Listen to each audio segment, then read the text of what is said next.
Hello, and welcome to From Babble to Books. I'm Cheryl Turner. I'm a retired speech-language pathologist, and I want to help parents give their kids the best start possible.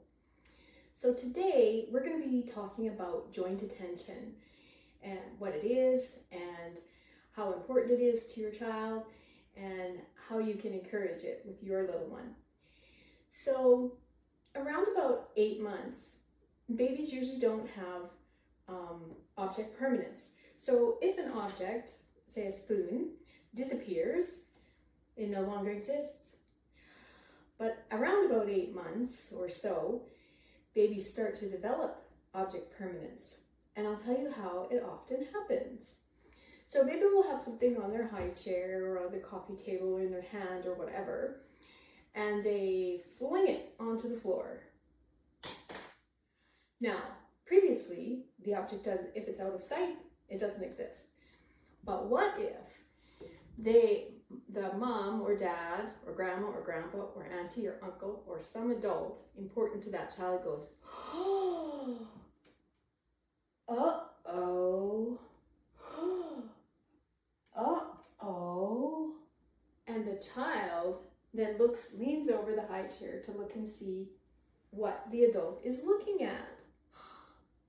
They see a spoon. They have discovered that spoons exist all the time. So they now have object permanence. So they've learned something really important. And object permanence is important. But the more important thing is that they've learned to look to find information. And I have to tell you how important that is going to be to that child throughout their lives. Here's an example. Let's say you're at a conference, and all of a sudden, at the beginning of the conference or at some point in the conference, someone runs around the room screaming across the front of the stage and runs out. Now, what are you, as a conference participant, going to do? I will tell you exactly what you're going to do. You're going to look at the speaker as if to say, what the heck?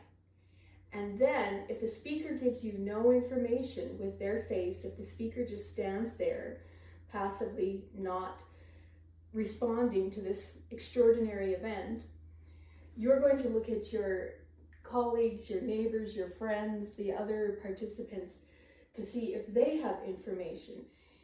And you're not going to say anything at first. You're just going to look at them like, should we do something? What was that?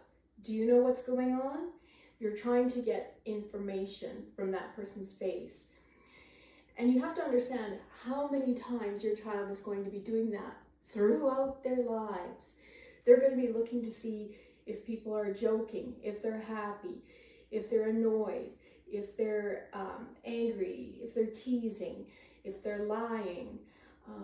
You have to be able to look at a face and read it. And before you can do that, you need joint attention. So you need to be looking at something that the other person is looking at. So here's a way that you can help your child develop that. Okay, so find something your child likes. Usually you don't have to teach this. Usually children between 9 and 12 months just develop this skill. So hopefully your child is developing it as well. But if they aren't, find something your child likes. If it's a car, if it's blocks, if it's raspberries, if it's little cereal pieces, whatever it is, we're going to use this happy face here.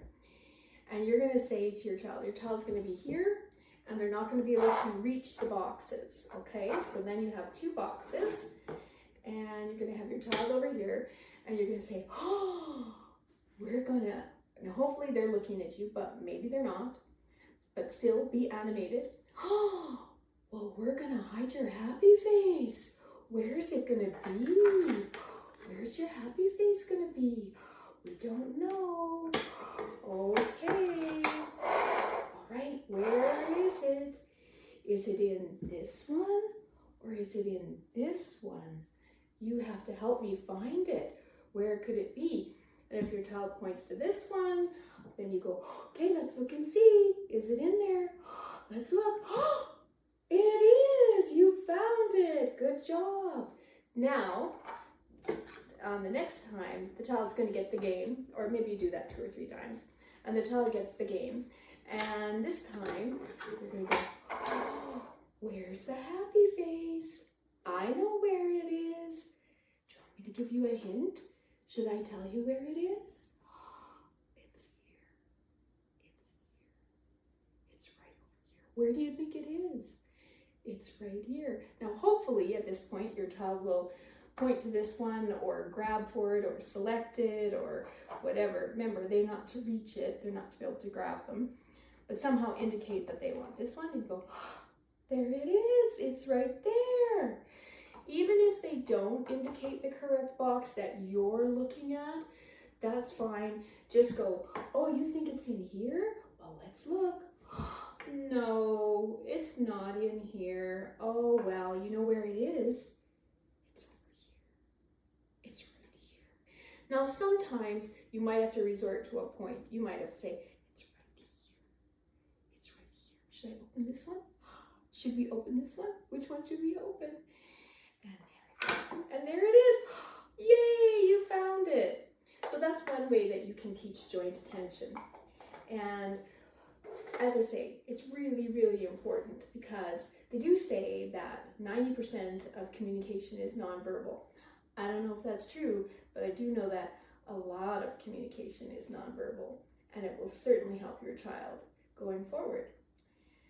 So thank you for watching.